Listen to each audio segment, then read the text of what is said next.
Halo, selamat siang, followers Idi Buleleng. Hari Sabtu siang ini kita waktunya IG Live dari Idi Buleleng. Siang ini saya men-take over dari akun Idi Buleleng ya, selama kurang lebih 60 menit ke depan. Bersama saya, Dr. Laksmi Antari, saya akan mengundang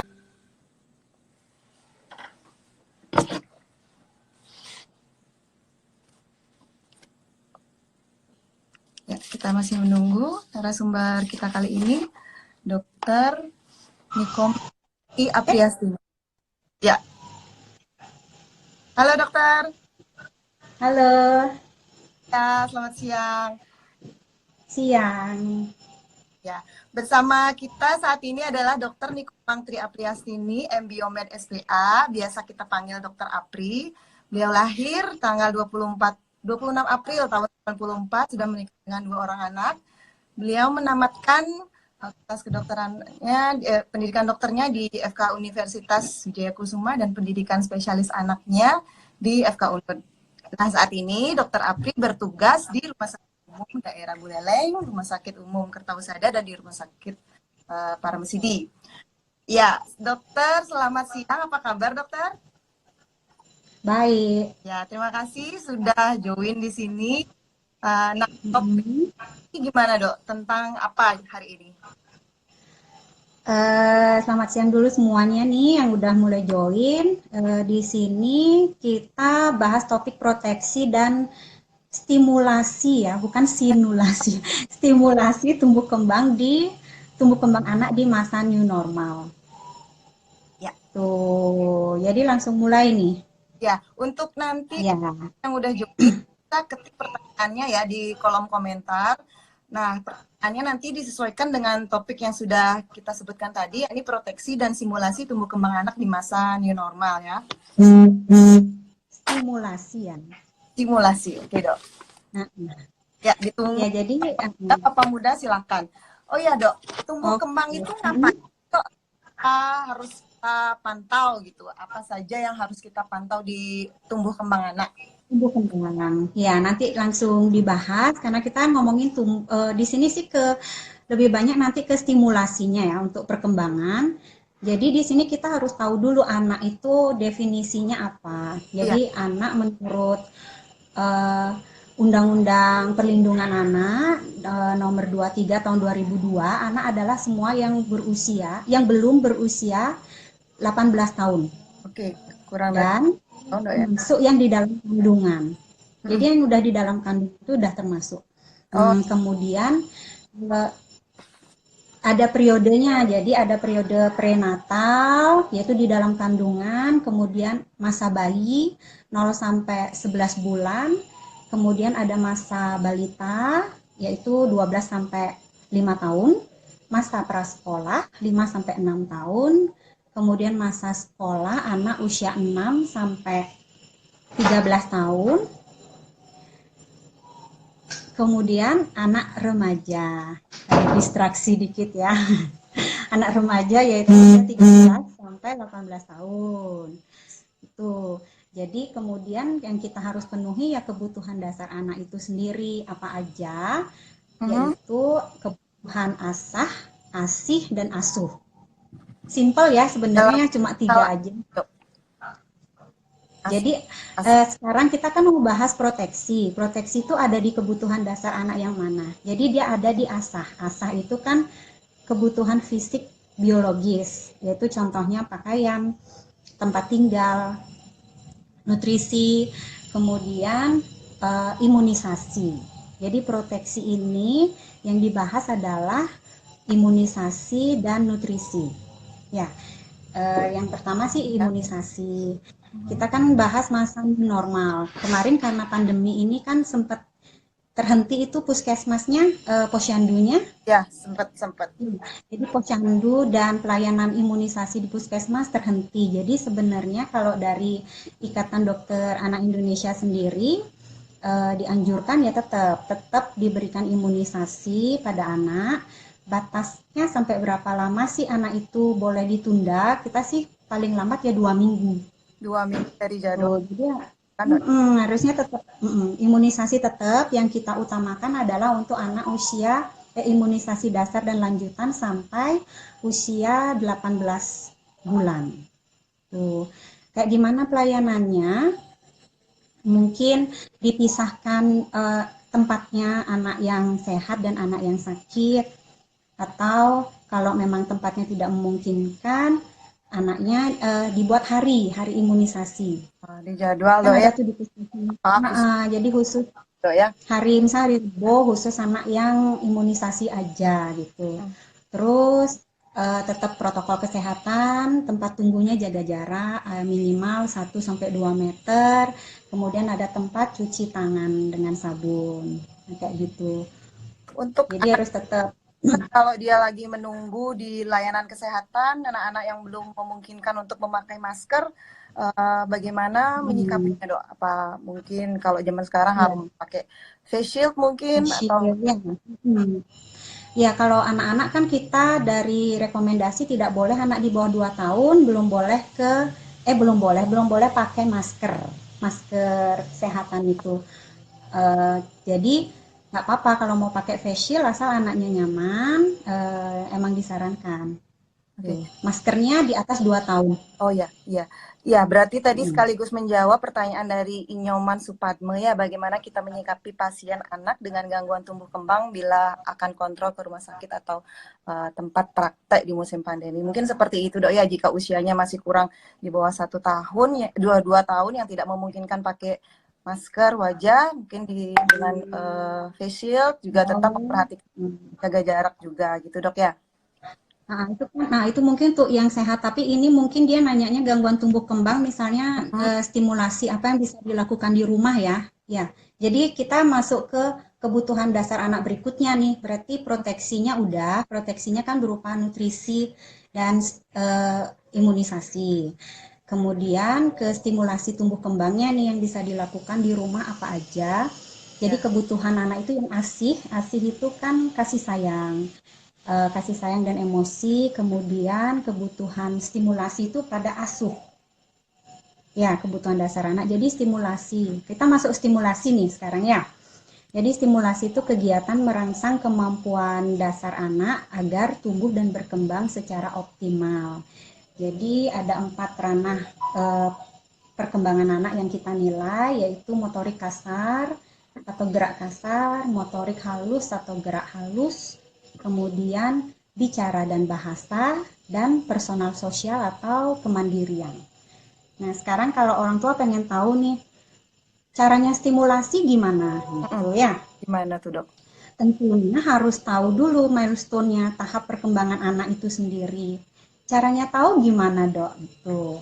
Iya. Caranya tahu yang simple pakai ini. Nah nih. Pink ya. Iya, buku pink ini buku bagus banget isinya, jadi jangan dibawa tidur habis melahirkan atau ini jangan sampai masih kenceng ya. Punya saya masih ya. Jadi ini di sini sudah ada di buku ini sudah ada stimulasi anak, milestone anak, tahap perkembangan anak lengkap sampai usia 6 tahun, bahkan ada stimulasinya langsung. Oh, jadi itu bukan cuman memuat waktu kita kontrol bukan cuma jadwal imunisasi. Ya, Jadi bukan cuma jadwal imunisasi, nggak cuma pertumbuhan tinggi dan berat badan, lingkar kepala, jadi ada juga untuk perkembangan. Keren ya bukunya. Oh ya dokter, ini ada pertanyaan kedua dari Kristi Mukti. Posyandu jika tidak dibuka, apa yang dapat dilakukan oleh ibu-ibu di desa? Puskesmas, kan puskesmas sekarang sudah mulai pelayanan imunisasinya. Atau boleh ke bidan praktek swasta di desa kan ada. Ya. Tetap imunisasinya jangan ditunda. Kalau dari tempat saya bekerja sih memang sempat ditunda kemarin, tapi kalau untuk beberapa bulan belakangan ini sudah mulai dibuka lagi dengan tetap memperhatikan protokol kesehatan tentunya. Ya, kemarin juga sempat ada kalau sudah mulai buka posyandu juga udah tetap dibawa imunisasi. Kemudian sekarang kita bahas stimulasi ya, karena panjang. Jadi di sini mungkin saya lebih utamakan ke 1000 hari pertama kehidupan atau dari kandungan sampai usia 2 tahun. Pasti orang tua udah bosen ya denger ya 1000 hari pertama kehidupan aja diomongin. Tapi tahu nggak di situ itu adalah masa periode kritis seorang anak. Di sini otak anak itu berkembang sangat pesat. Jadi istilahnya otaknya masih kayak plastisin tuh mau masuk apa aja diserapnya cepet banget. Tuh, jadi jangan sia-siakan karena ini kan sekali seumur hidup anak. Jadi sekarang kita lanjut ke untuk usia 0 sampai 6 bulan dulu. Ya, jadi usia 0 sampai 6 bulan anaknya harus bisa apa aja. Yang pasti sudah ditengkurapkan, habis itu sudah mulai kepalanya tinggi, bisa 45 derajat sampai 6 bulan ya 90. Kemudian anaknya sudah mulai cooing, istilahnya yaitu yang gitu. Sampai diajak ngomong kan dia jawab tuh gitu, nyaut sama terus itu ya. Cooing istilahnya. Kemudian dia sudah bisa tertawa, membalas ya, balas senyuman. Udah ya anak umur 0 sampai 6 bulan. Kemudian ketika ditengkurapkan, dia dikasih benda itu sudah noleh. Nah, kayak gitu. Jadi apa aja yang bisa dilakukan stimulasinya anak 0 sampai 6 bulan ya tentunya sering diajak ngobrol. Kemudian sentuhan stimulasi ini sebenarnya secara naluri ibu itu sebenarnya sudah punya semua orang tua pasti punya naluri sentuhan atau gendong atau ASI eksklusif. Nah itu udah sentuhan pertama, stimulasi pertama. Kemudian dengarkan musik atau mamahnya nyanyi, sering nyanyi supaya anaknya indera pertama pada bayi kan indera pendengaran dan penglihatan. Nah itu, jadi dia harus tahu keberadaan mamahnya atau mendengarkan suara-suara yang menyenangkan atau suara musik. Oke. Itu stimulasinya, stimulasi untuk 0 sampai 6 bulan. Ada sambil menyinggung tadi, pertanyaan juga dari Kristi Mukti, apakah di buku Pink tersebut juga sudah terlihat bagaimana perkembangan dengar dan bicara pada anak? Apakah sudah tercantum di buku Pink tersebut? Di buku Pinknya ini deteksi untuk pendengaran dan apa tadi? Bicara. Bicara ya? Oh, dia sih nggak deteksi tidak jelas dijelaskan ada deteksi untuk mendengar dan melihat. Tapi dari tahap perkembangannya udah jelas. Tes-tesnya kan kita akan contreng-contreng itu. Misalnya umur segini bayi sudah tersenyum. Habis itu sudah cooing gitu. Kayak gitu. Jadi dari itu kita harusnya sudah aware nih. Misalnya anak umur 0 sampai 6 bulan. Ada refleks ya namanya. Ada batasan yang dia harus sudah mampu. Misalnya tidak respon. 0 sampai 6 bulan udah nggak respon itu sudah ada kelainan nih. Habis itu tangannya masih kayak gini nih, tangannya masih mengepal nih, enggak. Jadi 0 sampai 6 bulan udah mulai, kan dia udah mulai pegang benda. Kemudian tidak ada kontak mata dan tidak ada keluar suara sama sekali. Nah itu udah mulai waspada apakah anak saya ada gangguan pendengaran atau mungkin ada penglihatan, karena pandangan anak kan 6 bulan sudah mulai jelas. Oke, berarti itu perlu perhatian dari orang tuanya untuk segera dikonsultasikan lebih lanjut, kurang lebih begitu. Ya. Kemudian itu 0 sampai 6 bulan. 0 sampai 6 bulan.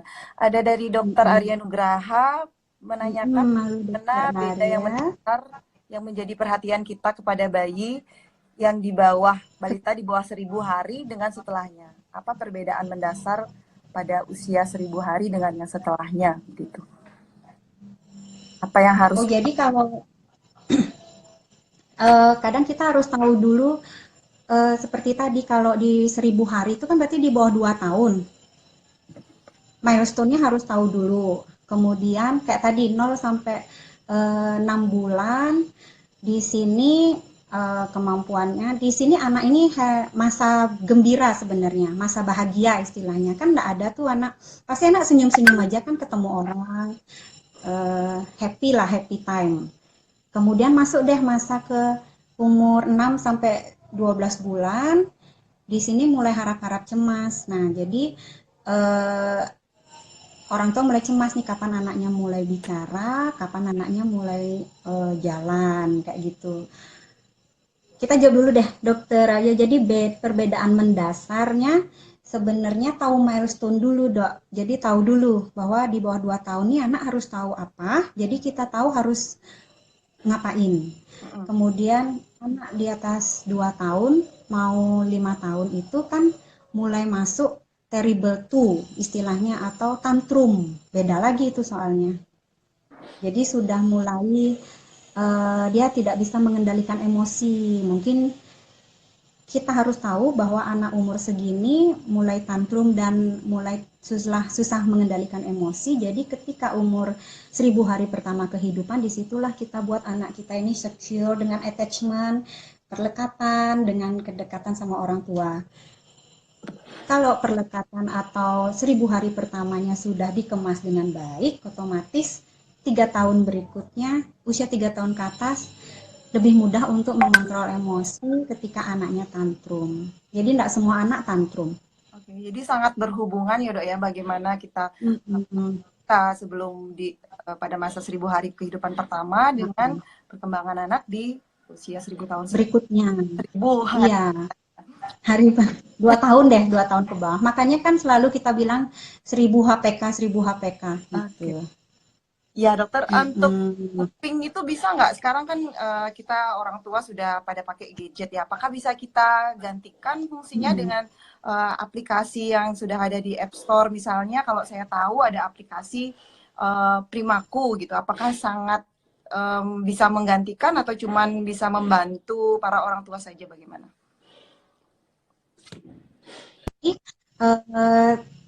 Misalnya kan tidak semua buku kuping. Kalau yang dapat buku kuping biasanya kan dari puskesmas ya.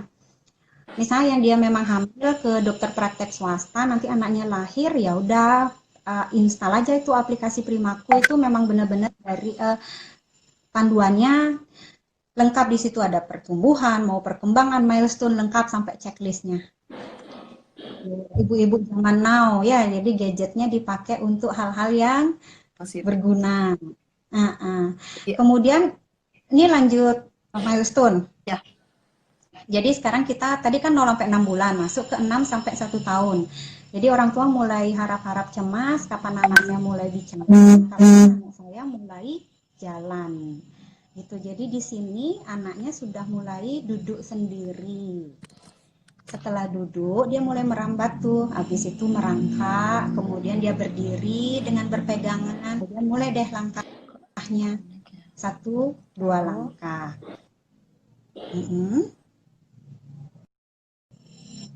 Dan mulai berjalan. Itu kalau untuk perkembangan motorik kasarnya. Kalau untuk bahasanya dari cooing yang tadi jadi babbling. Pernah dengar babbling itu ba, da, mama, papa. Nah itu. Nanti mau mendekati 1 tahun mulai harus bisa mama, papa. Jadi ke mamanya manggil mama, ke papa manggil papa. Jadi sudah ada arti.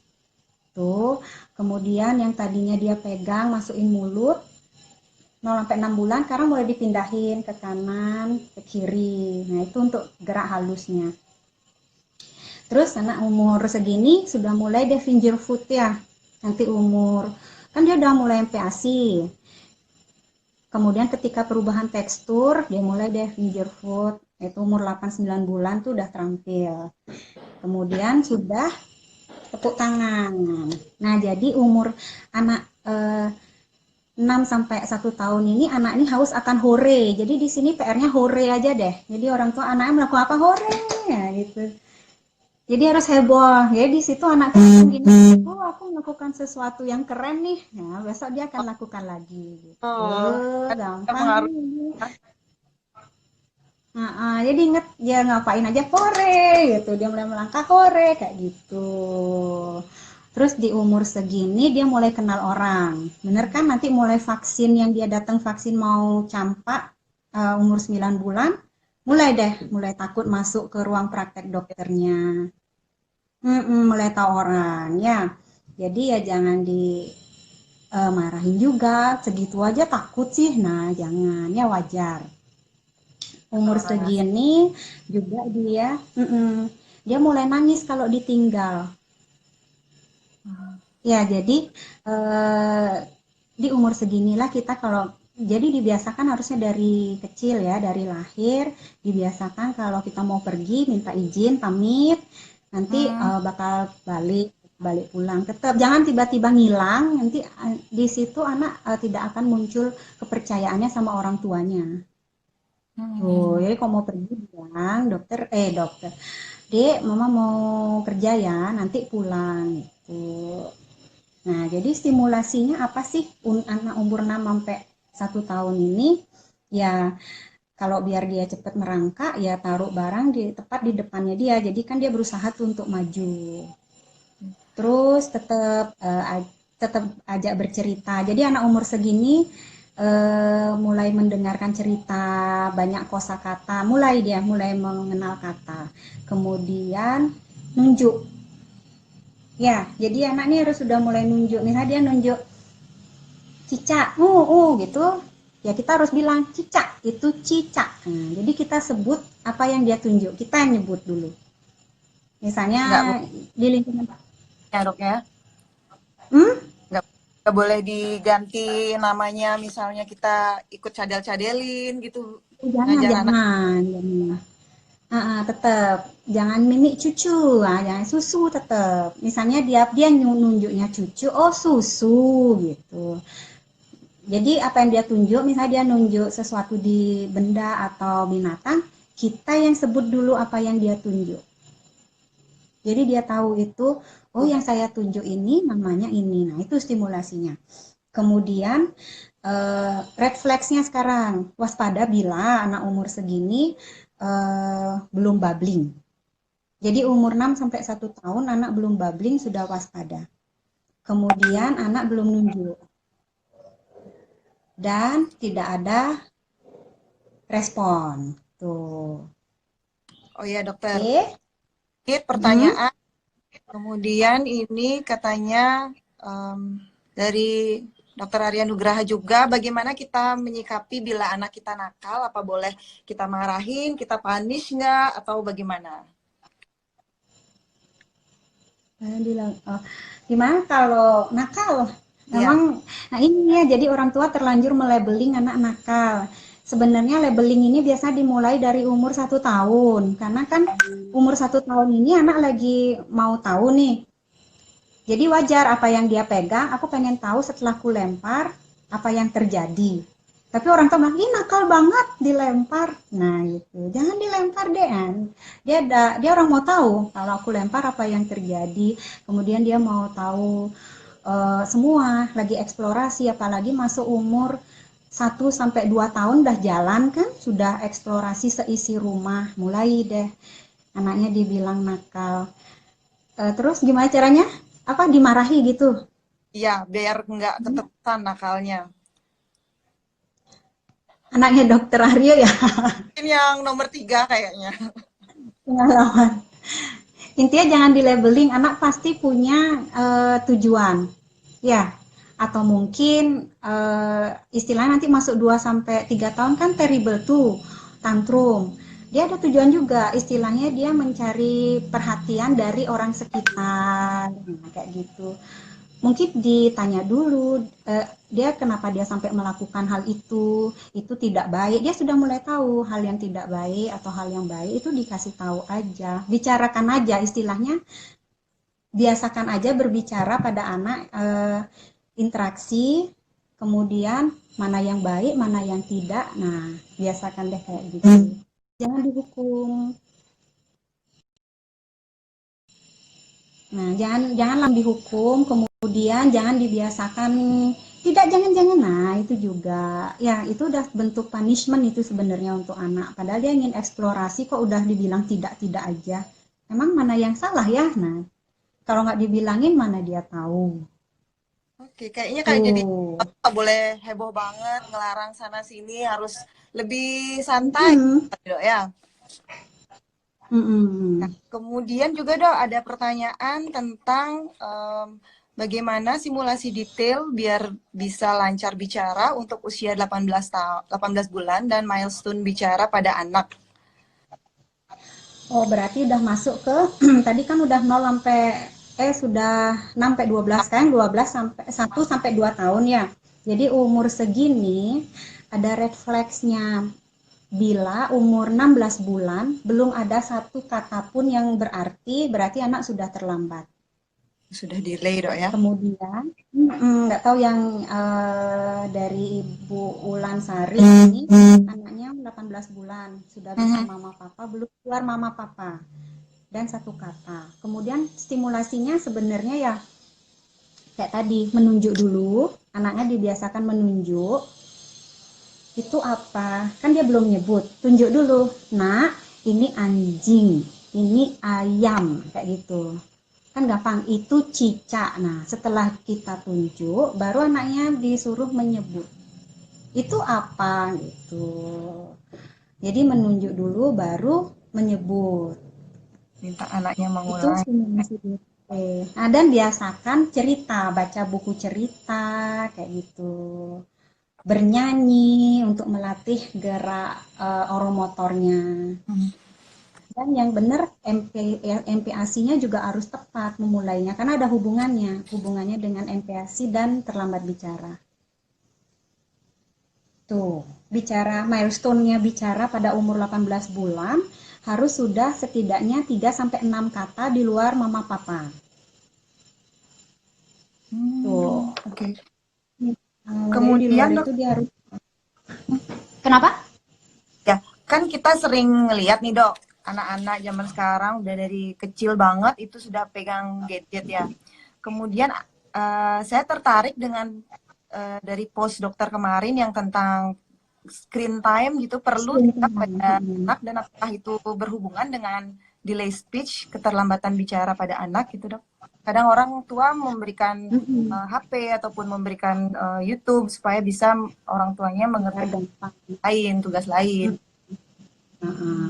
Ya, kalau dari guideline umur 0 sampai 18 bulan tidak sama sekali. Nggak boleh. Tidak diperkenalkan. Jadi kalaupun harus memperkenalkan paling dipakai untuk video call. Misalnya ada mau video call neneknya, kakek atau ada LDR sama ayahnya atau bundanya. Dengan Kemudian itu aja dikenalinnya itu aja. Kemudian untuk 2 tahun juga 2 tahun sebenarnya belum boleh kecuali kalau memang mau memberi tontonan yang edukatif harus ditemani, jangan dikasih sendiri. Ini dia lucu, kasih dia nonton sendiri ya udah. Nanti dia lama-lama interaksinya lebih asik sama HP, bukan sama lingkungan. Nah di sini udah awal-awalnya mulai anak interaksinya kurang, bicaranya terlambat. Nah itu ya, padahal kan anak sebenarnya nggak tahu itu ada benda yang namanya HP kan. Iya. Kecuali orang tuanya kan nggak tahu ada YouTube kan. Kenalkan ya dok ya. Nah, dia nggak usah dikenalin dulu kecuali sampai bicaranya lancar, sampai interaksinya baik. Ya udah, kalau memang harus nanti di atas 2 tahun. Dan itu pun 1 jam. Maksimal. Ada minimalnya 1 jam 1 hari. Bukan 1 kali pegang 1 jam. Nah, pertanyaan juga, dok, bagaimana memberi proteksi dan stimulasi untuk anak bagi ibu yang bekerja supaya bisa tumbuh kembangnya optimal? Kalau yang proteksi kan tadi imunisasi. Kalau memang ibunya nggak bisa nganterin, boleh kok pengasuhnya atau kakek neneknya. Imunisasi tetap jalan. Kemudian sekarang stimulasi ya, ibunya kerja kan tidak full ya, nggak 24 jam. Jadi di sini biasakan sampai rumah karena new normal mandi dulu, sampai rumah sudah pamitan dulu, ingat pamitan dulu sebelum berangkat kerja. Jadi nyampe rumah ya ingat bilang mama pulang atau papa pulang. Jadi anak tahu ada keberadaan orang tuanya dan dia nanti biasanya. Kemudian habis itu mandi yang kita udah bersih, kita harusnya biasakan punya kalau kita nyebutnya special time ya, cukup 20-30 menit deh. Terserah orang tua mau nyebut apa, misalnya mommy time atau adik time, happy time, nah kayak gitu. Jadi tinggalkan semua HP dan pekerjaan, waktunya untuk anak, ditanya anaknya sekarang, nah waktunya sama adik mau apa? Misalnya masih bayi nih, bayi kan belum bisa ngomong ya, jadi sambil dimasas misalnya, atau di rambutnya disisirin, sambil kita raba anaknya ada luka nggak selama main seharian ini, kita lihat badan anaknya ada biru-biru kah, kan nggak tahu kalau sama pengasuh anaknya mengalami kekerasan atau tidak kayak gitu. Jadi istilah mau buat special time 20-30 menit satu hari aja. Oh, Jadi gitu aja dok ya, sudah sangat berpengaruh dok ya. iya setiap hari. Jadi Hmm. anak akan menanti-nanti di luar rutinitas lainnya. Oke. Tuh. Oh ya dokter, ada lagi, apakah kita perlu menerapkan disiplin yang ketat pada anak yang misalnya usianya 4 tahun, jadi seperti kita schedule di satu hari itu harus ngapa-ngapain gitu. Nah, jadi sekarang masuk umur gedean lagi berarti. Kan tadi 2-3 tahun masa tantrum. Bila dia mampu mengontrol emosinya yang baik, umur 3, 4, 5 itu akan lebih mudah lagi. Di umur segini anak ini sudah bisa diajak komunikasi, sudah tahu sebab akibat, sudah tahu sifat, kalau sudah tahu kegiatan.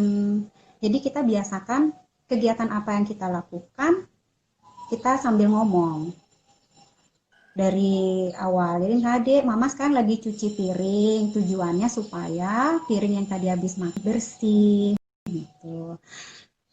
Terus bobo gitu. Terus apalagi tadi 4 tahun ya, 4 tahun tuh rutinitas benar di jadwal. Dokter Laksmi, jadi orang tua anak 3 tahun, 2-3 tahun sudah melalui masa tantrumnya, sudah mampu mengendalikan emosinya, kita sudah bisa ajak bicara, istilahnya kita sudah bisa ajak eh, deal gitu loh istilahnya. Misalnya dibuatkan rutinitas, kemudian setiap perlakuan baiknya dia mendapatkan hadiah, bila dia tidak mendapat perlakuan baik, tidak dapat hadiah, misalnya pakai bintang, boleh. Jadi buat rutinitas pagi bangun jam segini, makan, habis itu bermain jam segini gitu. Jam belajar jam segini tetap buatkan jadwal. Apalagi kan anak di rumah terus ya, jadi eh, bosan. Dibuatkan jadwal. Satu lagi adalah aktivitas fisik. Jadi aktivitas fisiknya tetap karena anak masa new normal ini kan di rumah, kan dia nggak sekolah, nggak ada olahraga, nggak ada ketemu temennya, nggak lari-larian berkeringat, ya kita aja yang buatin aktivitas fisik. Atau kayak senam bareng gitu, atau kayak dokter Laksmi Sumba gitu sama anaknya. Nah itu buat jadwal. Nggak apa, mulai buatkan jadwal. Iya, anak saya memang mager banget dok, dan sejak nggak sekolah ini jadi naik drastis berat badannya. Oh, itu problemnya sekarang nanti hati-hati obesitas, overweight dan obesitas. Nanti ada kok guideline lagi untuk aktivitas fisik anak, misalnya umur segini harus berkeringatnya berapa jam, kegiatan yang berkeringat ada. Buatkan Hmm. aja jadwal. Jadi anak umur 3 tahun ke atas sudah boleh diberi tugas kegiatan rumah. Misalnya pagi adik bangun harus nyapu, Oh ya, habis 3 tahun dok ya? iya, atau nyiram. Ya jangan berharap langsung rumahnya kinclong ya. Intinya dia punya punya tugas, tapi juga diberi reward atas kebaikannya dia istilahnya. Ya.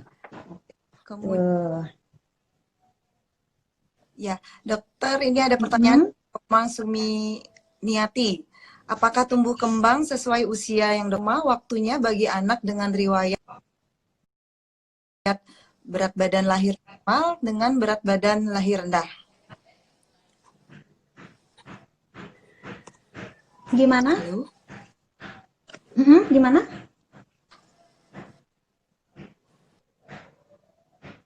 Kembang sesuai usia, berat lahir normal dengan BBLO. Kalau BBLR tapi cukup bulan apa kurang bulan. Jadi ada usia koreksi juga nanti. Kalau untuk yang prematur, kalau dia BBLR tapi dia cukup bulan, sama. Dia usia kehamilannya sama, kemampuan perkembangan otaknya sama, kecuali dia kurang bulan lahirnya prematur, nanti ada usia koreksi. Koreksi sesuai kemampuannya. Ya. Kemudian bagaimana kita menyikapi kalau anak-anak misalnya sering bergadang itu apakah berpengaruh pada tumbuh kembangnya? Apakah bikin dia stunting atau gimana, Dok? Kalau tidurnya malam-malam Pengaruh terus? banget. Pengaruh banget. Kan Bang Roma aja udah bilang begadang, jangan begadang. Ya, jadi dari buat jadwal itu kan ada jadwal tidur, ada jamnya. Jadi kayak pola tidur anak penting banget. Bagaimana dia supaya ada deep sleep. Jadi tidurnya yang dalam itu adalah dia waktunya dia untuk menyerap hormon-hormon termasuk hormon pertumbuhan. Jadi kalau tidur paling tidak jam 8 ya, karena diharapkan deep sleep itu udah jam 11. Biasanya hormon-hormon itu mulai tengah malam itu mulai keluar dan mulai penyerapan kalau udah masuk fase tidur dalam. Jadi kalau tidurnya baru jam 11, kapan mau tidur dalamnya, kapan diserap hormonnya. Jadi dibuatkan jadwal tidur. Dan misalnya nih anaknya suka begadang, kita pakainya misalnya sekarang tidur jam 11, ya jangan dulu berharap anak tidur jam 8, nggak bisa, susah banget. Minimal setengah 11 dulu. Habis itu jam 10, itu dimajukan tiap hari. Dan satu lagi yang penting buat rutinitas tidur. Jadi kalau mau tidur ngapain? Nah, cuci kaki, cuci tangan, sikat gigi, ganti baju bobo. Tidak ada HP di sekitar kasur, mama papanya juga. Jangan suruh nak tidur, tapi orang tuanya masih lihat IG story. Masih posting ya, sebentar dulu, taruh dulu, ayo bobo matikan TV, buat lampunya temaram, kemudian doa dan atau ya baca buku cerita. Tuh penting banget. Perlu nggak sih nanti dia sama IQ-nya dia? Apakah anak yang pendek itu IQ-nya lebih rendah? Kenapa program pemerintah sekarang itu Indonesia bebas stunting gitu? Ada hubungannya nggak sih? Ada banget.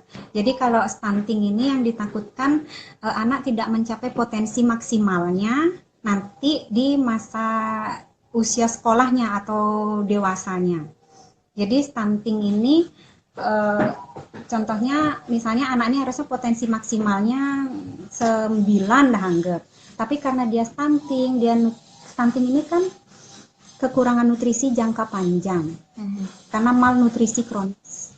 Jadi dia sudah lama ini terjadinya. Jadi anak yang kekurangan nutrisi jangka panjang ini mungkin kurus dulu, habis itu baru pendek. Nggak langsung, nggak cepet. Nah itu. Jadi di situ kan sel-sel sarafnya yang terbentuk atau bahkan ada yang sampai anemia defisiensi besi. Nah itu nyambung semua ke fungsi kognitif anak yang nantinya berhubungan sampai ke usia anak masa sekolah dan dewasa. Oke. Sangat berpengaruh dong ya. Kemudian juga ada pertanyaan dari Ayu Karang. Apakah bila kita memberikan reward kepada kegiatan yang berhasil dilakukan anak, bisa membuat anak jadi manja karena berharap reward saja, gitu? Kalau rewardnya kan nggak langsung hari ini melakukan kebaikan, kan istilahnya umur 0 sampai yang tadi 6 sampai 1 tahun kan hore itu udah reward itu. Hore, pujian. Nah, itu udah reward kok. Terus kalau yang saya bilang kayak bintang itu mungkin tugas. Kayak misalnya hari ini adik udah bangun pagi, kemudian sudah menyapu rumah atau menyiram tanaman, sudah membantu bintang dulu, mungkin bintangnya 1. Nanti dari 10 bintang yang dia kumpulkan baru boleh dapat mainan. Jadi nggak semudah itu dia dapat mainan tanpa dia melakukan suatu kebaikan gitu. Nggak manja sih, nggak bikin anak manja. Justru dia termotivasi untuk melakukan suatu kebaikan. Ya enggak? Ini contohnya anak yang mengumpulkan bintang. Oh iya, udah bintang berapa sekarang, Dek? Bintangnya berapa? Lupa. Lupa. Ah, Ada buku bintang. Ada buku bintang anak saya, ada buku oke. bintangnya si Kaca, buku bintang adik gitu. Telepon lebih banyak. Oh, Kak Evan lebih banyak ya. Ya. Dah?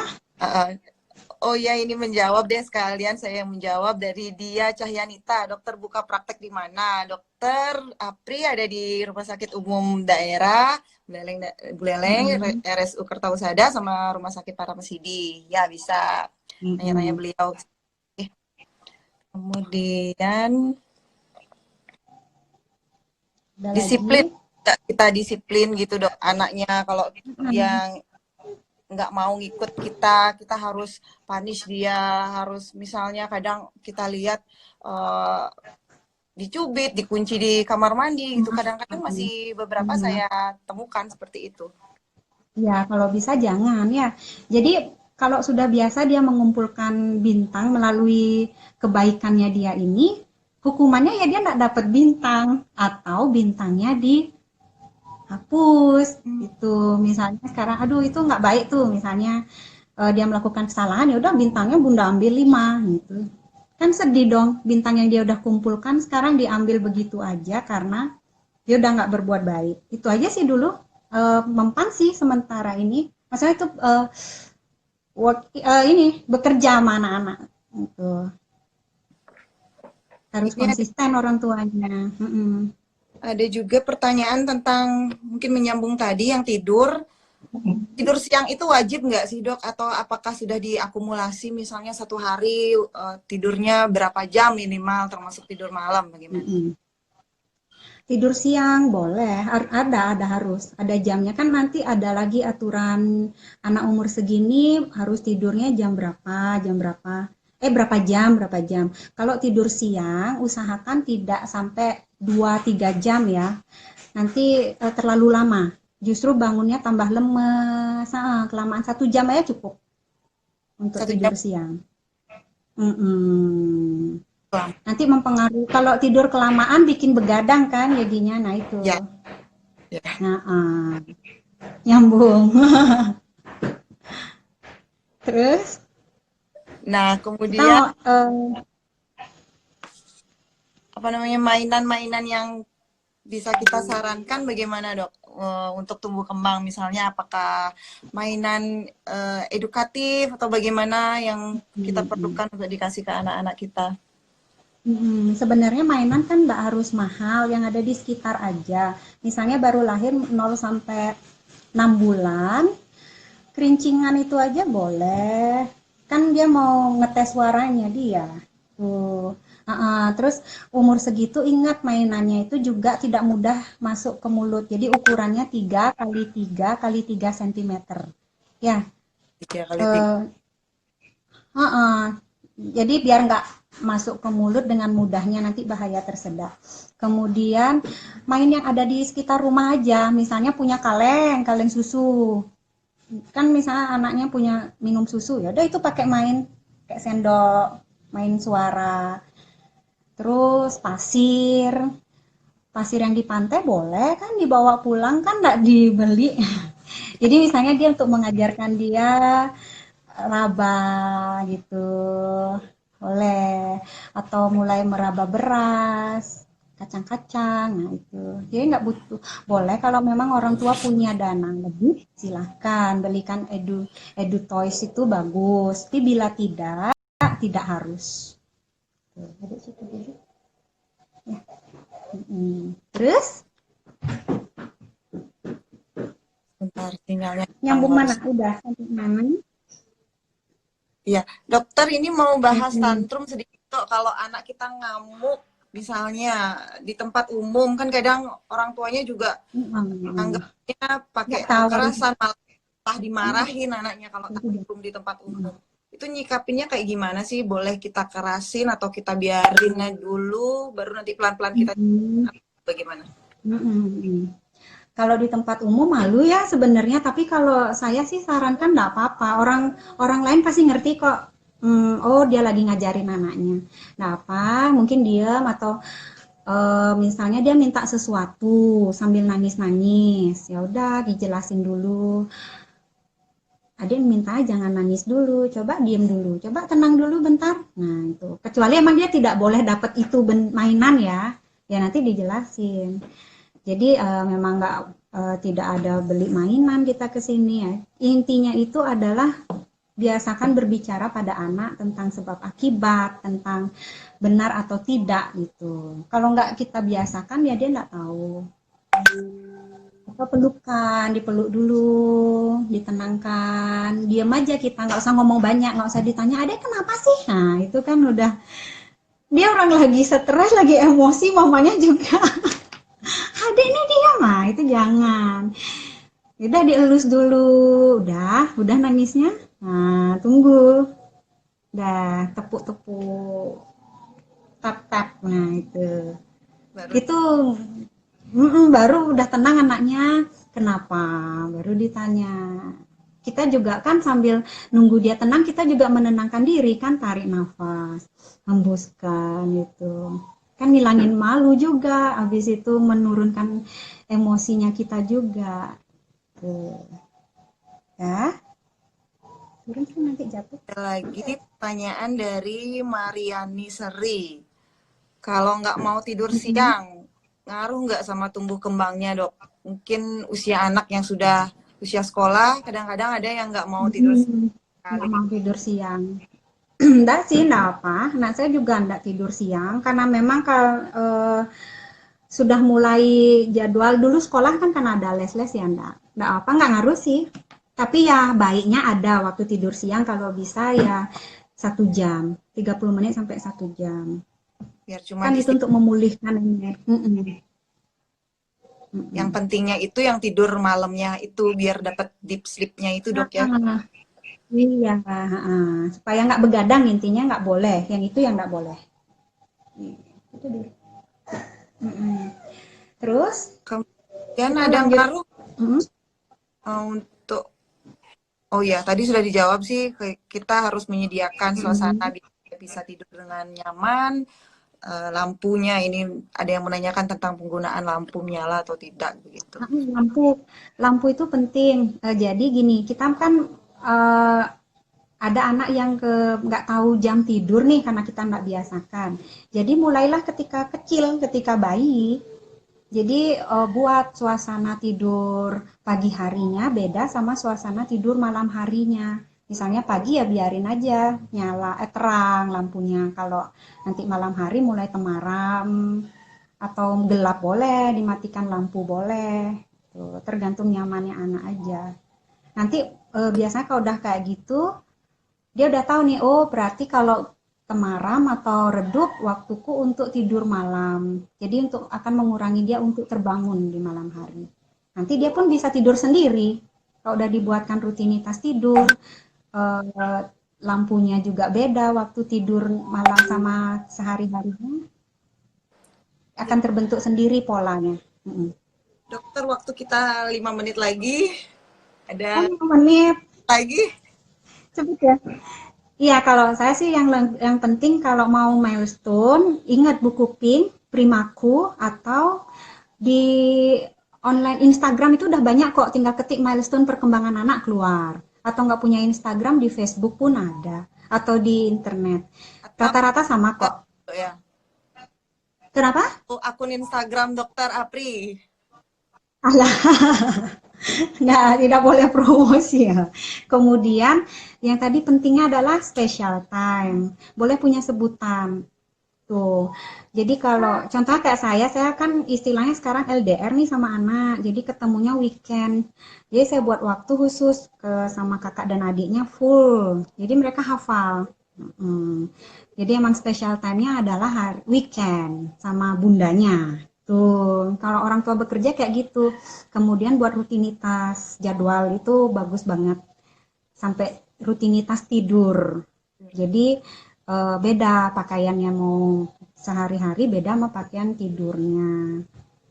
Tuh pantau pertumbuhan juga di luar perkembangan. Jangan sampai kalau udah kan di buku pink itu ada tuh nanti udah di batas bawah atau naik beratnya enggak bagus kurvanya sudah diperiksakan. Jadi, Tuh, dah. di tumbuh kembang anak ini bisa kita deteksi dini dari buku pink dulu deh. Kita lihat ada yang Mm-mm. apa apa enggak dari buku pink tersebut, berat badannya, kemudian kemampuannya untuk tumbuh kembang tiap bulannya begitu dok ya. Lalu kita bisa Nih mungkin yang konsultasikan, baru join nih loh buku ini. Mm-mm. baru dikonsultasikan ke Terus sama ada kelainan. iya, jadi nggak terlambat. Jangan sampai banyak yang datang baru udah umur 2 3 tahun, anaknya nggak bisa ngomong. Ya agak sulit ya. Seperti yang saya bilang tadi, manfaatkan yang 1000 hari pertama, kayak 2 tahun. Karena di situ otaknya masih plastisitas, istilahnya masih kenyal, masih nerima segala masukan.